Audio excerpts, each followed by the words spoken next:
Welcome, everybody, inside the booth. Drew Felios alongside former MLS star Eddie Rodriguez. We're going to take you all the way through the championship on Monday afternoon. Eddie, a 10 seed versus a 2 seed here. And how about Quinnipiac with a big win over Canisius, an upset? They're going to try for another upset today. How do they get it done? That's right, Drew. It was very simple for them. They play good, sound, solid defense. And you know the best thing about them? They believe in each other. They came here, and they just got it done. On the other side, you've got the Rider Broncs, one of the top-scoring soccer teams in the entire NCAA. They've got 33 goals coming into this tournament. Well, talk about a team that has a lot of firepower. They do it from all aspects, from all sectors, outside, inside. A team that goes out of the back, fullbacks go. Expect a lot of goals from them. They are loaded with talent. This young man, Jose Aguinaga, one of the stars. That is definitely the catalyst of this Rider team. Jose Aguinaga, he's got 6 goals, 7 assists, but more than that, Drew, he's definitely the player that gets this team going early in the match. As we welcome inside the booth, great to have you with us, everybody. Drew Felios alongside former MLS star Eddie Rodriguez. And you would think with a team that's won as many MAC championships as Monmouth, they'd be settled in coming into a tournament like this. But you heard Coach Robert McCourt.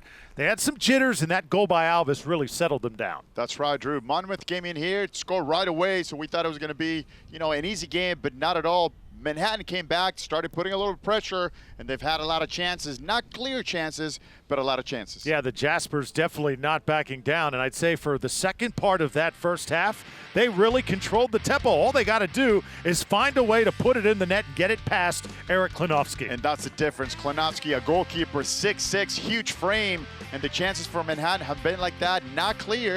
And when you're playing a goal, another great match. As you mentioned, 2 teams from around here, Orlando area and then Miami, but 2 teams that know each other pretty well, very good technical teams. It's going to be a great match. There's the Kendall Soccer Club out of Miami. They've had to make a lot of changes here coming into this week. They do. A few injuries. We spoke to Coach Johnny Ramos, a good friend of mine, ex-teammate of mine, playing in the Bundesliga.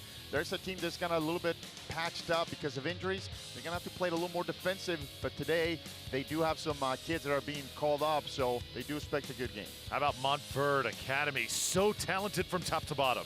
Drew, talent, they got speed, they got size, they got international players from all over the country, so expect this thing, all over the world rather, expect this team to be very good on the pitch. The speed of Santa Fe has bailed them out so many times tonight. Yeah, they're so athletic, especially defensively. They recover so well.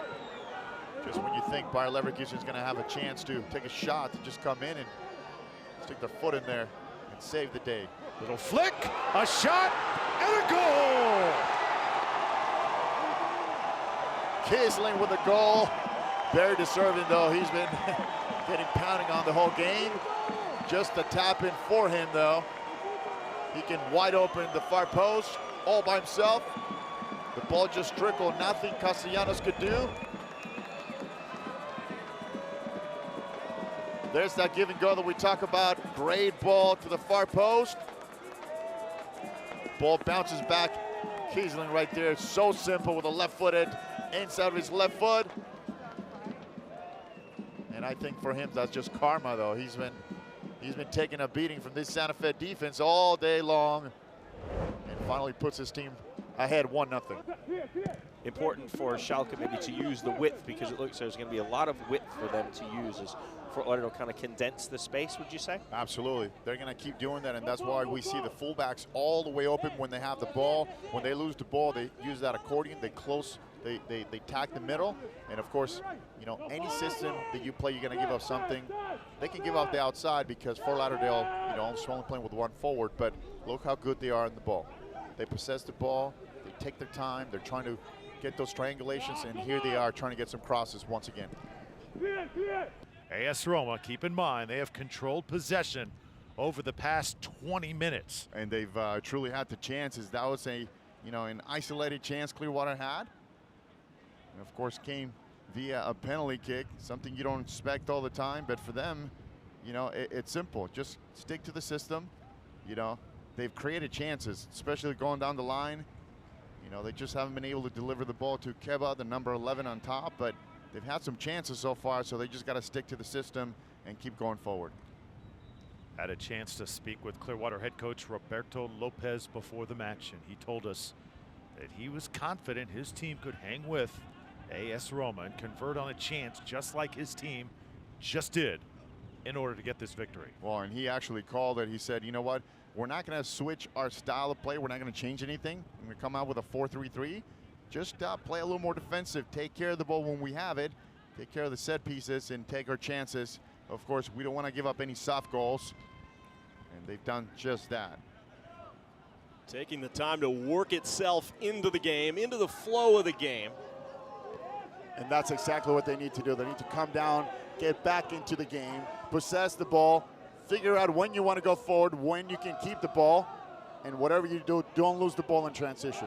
And with this being an exhibition, Eddie, different starting lineup today, guys that aren't ordinarily used to starting together did so this evening.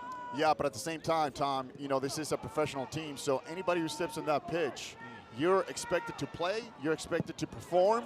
So yeah, maybe it's not the same starting 11, but you know, you got to come up here and produce as well.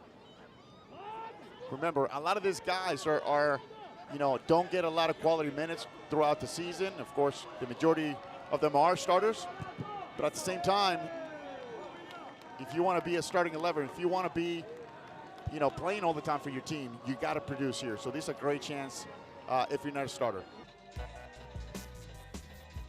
Pretty close, of course, 9 shots for Bayern. You can tell at the end they were pushing, but other than that, just look how close everything went. Of course, Internacional with a little bit more fouls, 9 against 6, and look at the corner kicks. That's impressive right there.